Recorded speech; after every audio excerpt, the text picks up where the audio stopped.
So we've got something a bit different. Yeah. Bungalow this time.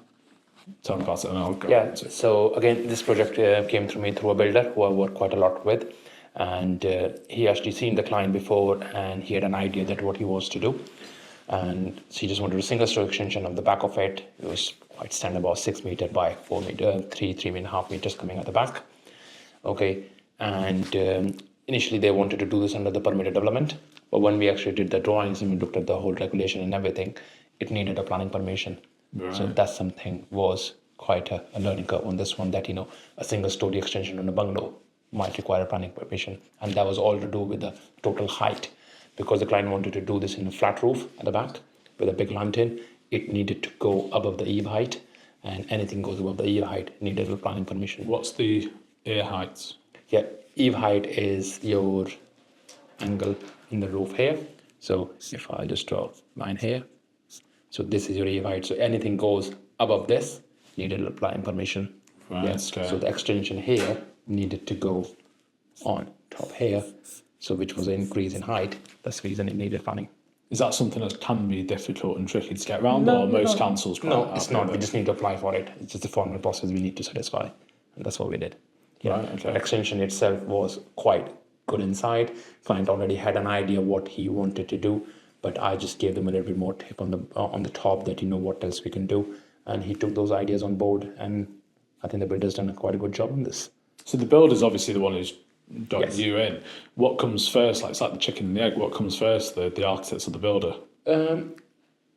It should be coming to the architects first, okay, but I can understand why the people approach a builder, okay, but only problem is when a builder start giving a quote without looking at the drawings. Okay, Right. somebody can give a quote for this sort of action, so £50,000, but when they actually get the drawings done, things can change. Yeah, they might have a 2 set of bifolding door, they might have 2 roof lights on, they might go with underfloor heating, or the extension size might get bigger, and they always have a figure in the head that this is going to cost £50,000. But once you get all the drawings done, you start to go on site, and the builder quote comes to you, says now it's 85k. Now they don't have a budget for it. Right. So what we always recommend is to get the drawings first. Okay, once you get those drawings done, if you need planning, get the planning permission, get the construction drawings done, then ask a builder to quote for the job. Yeah, then you know exactly what it is costing. But having an idea from a builder that how much something like this will cost is good, but don't hang on to it. So I've heard horror stories where people have had a builder come around, they built some sort of extension, they've done sell the house, but they never had planning permission for the extension or whatever, there's been alterations been done. Yeah. And it's fallen through. Is that quite something? Is obviously what you're trying to avoid, isn't it? Absolutely. We get lots of inquiries, people saying, oh, we didn't sell the house, we did this extension 10 years ago. Okay, there's no paperwork, what do we do? Okay, then you're looking to put the planning application in, and things that. Why you want to go with all of this hassle when there's a proper channel to follow? Yeah, follow these channels, get the drawings done, get them approved. What's the solution in that scenario? Is it can you just try and put the plan through on what's been done and hope it goes through, or is it a case you might have to knock it down or something? No, if something it complies with all the planning policies and everything else, it's fine. The only problem when it does not comply.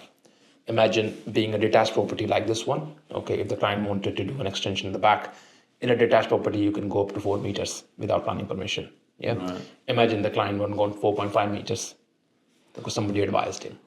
That's a breach in planning, and you will not get the planning for that. So council can enforce that action and ask you to break it down. Is there anything that they can? There's not. I take it they don't fine you if they find out, if the neighbor complains and thinks that they're doing some work they don't have permission for, they can ask you to come and knock it down. Right. So in talking about neighbours and surrounding the property, obviously, even though it's nothing to do with the neighbours, it's most of the time, might be something that oversees into the other person's garden or something, but that obviously is something the architect needs to think about and consider when they're putting an extension, is how is it going to affect the neighbours as well? Yeah, it does. So planning, all the policies are quite set by all the local councils. Okay, they call supplementary planning guidelines. All the council will have a different guidelines. So in Warrington, they have different guidelines. If you go to the Manchester side, they have a different guidelines. Right. They all overlap a little bit, okay, but there's some slight changes here and there. But you need to make sure you comply with those planning policies. Right. If you don't, and if you've done something drastically Like imagine somebody's put a single story extension with a balcony on top. It's a big no-no. Right. Yeah. So they will ask you to take the balcony down. Right. Yeah. Okay. And I've seen projects like that when I'm like, what's that? Yeah. And you go later on, they have to take the balcony And it must be a big cost, obviously. Yeah, to absolutely. Because they have that. just not been advised properly. They just thought, oh, it's just a balcony, isn't it? Yeah. You can't. So You can have a Juliet balcony, but you can't have a balcony. So I take it the old saying of act now, ask for forgiveness later. Yeah. That doesn't apply there. Like If you can get away with it, it's fine. yeah. Yeah. But if somebody catches you, asks you a question, then there's a problem. So I take it if you're not going to move, then it might be worth getting away with it, but you never know what you're going to do 20 years down the line.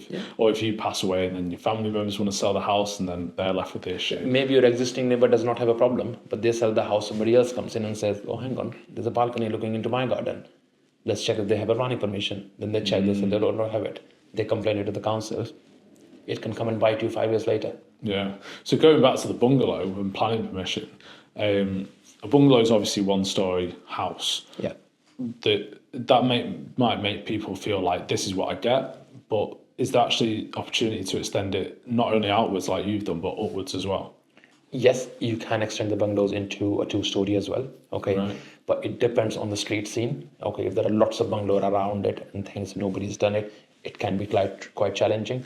But we have done a couple of projects in Culcheth, in Warrington, where we have converted a bungalow into 2-story. But beauty is when you look at the bungalow from the front, it looks still like a bungalow, but it's got a big massive dormer at the back, which is the first floor on the top. At the back has been converted into a 2-story. So it's still an element, it's got to sort of fit the aesthetic of the surrounding neighbourhood. Yes, but if a bungalow is sitting in a mixed development where there are lots of 2-story houses and a few bungalows around, then you might be able to get away to just convert that into a proper. But again, it's a applying thing you need to apply for. And see. Yeah. It all depends on the context where that project is sitting. You can't say, oh, because the next street I've done it, so I'm going to do the same thing.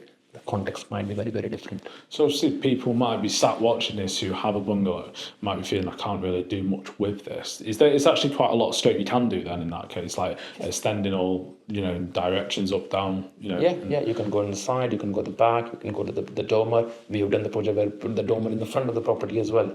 But again, context is very, very important. Yeah, I can't say that every project will have the same thing. Okay, no.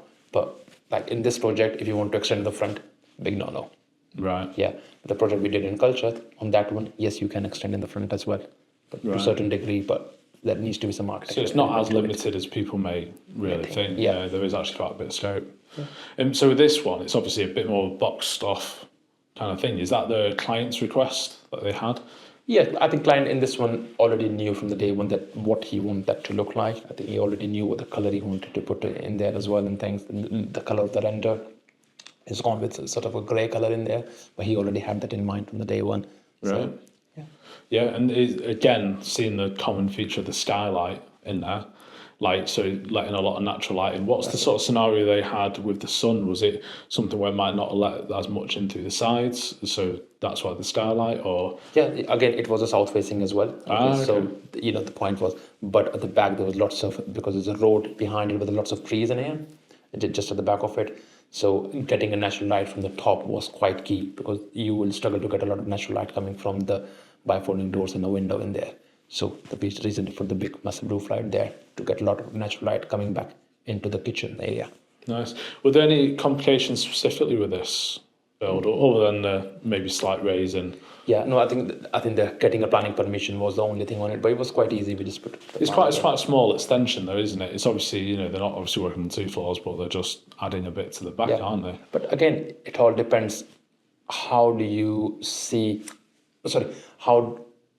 What the client needs are. Again, this one, the requirement, because they had a number of enough bedrooms anyway, they just needed an open plan space and a lounge space for them to chill out and do what they need to do. And again, in this one, if you see, as you enter into the house here, you don't have a very through exit, but the moment you come into the lobby, you do have a through access, which you can see all the way down. So it's got that common classic, sort of feature. Yeah. We look to replicate this in all the projects we can, because it adds much more value to the property. Yeah. Is that something that's just something that you mostly do as well, or do you find that it's quite common with other architects as well? Or? It is quite a common thing if you can look to do that. Yeah. But some project you cannot achieve it. It obviously needs the vision, doesn't it? Like, Yes. if you can't think of a way to make it happen, it's going to be, Yeah. you can't always make it happen, can you? With this, is there anything that they could do? 'Cause it's quite. I don't think you would change, obviously, anything that they've done, because it's quite a simple thing. But is there anything that you'd say they could do in future? Where you look at the property and what they've done so far and go, well, you've done that. What happens if you do this? No, again, no, I don't think so. I think, again, it ticked all the boxes what the client wanted it. Okay. When we work on a project, it's not about what I want to think it's right. I can give them my suggestion that what it needs to look like and what it needs to be. Okay. But end of the day, they are the end user and they're going to be using it. So I'll look to design something which suits what they want rather than what I want. But at the same time, it needs to be balanced. If they ask me to draw something which I know is not going to work at all, I'll tell them to the label and say, look, what you're asking is not right. Yeah. It's not. If you want, we can continue on it, but I know practically it is not possible to do it. And to be honest, 9 out of 10, they do listen to me and say, what's the other alternative? We talk about those. Nice.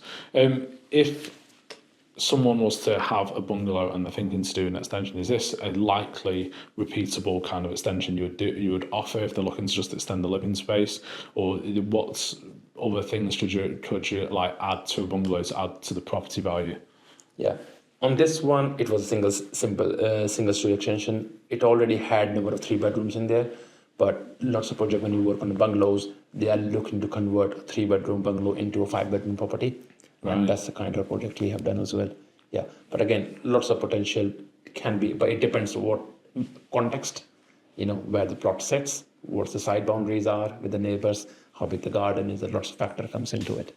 It's not every project can have the same thing. And how long did this typically take to get done? Yeah, the planning preparation, which was still 8 weeks, and it was done just within about 4 months. Oh, right. So it's a lot quicker. Yeah. Yeah, nice. Yeah, there was only one steel work needed to go at the back, and everything else was done. Nice. And obviously it's a bit more local to you. You're based in Warrington. Was that a bit more like up your alley? Yeah. Yeah, nice. No, that's good. Thank you. Sounds good.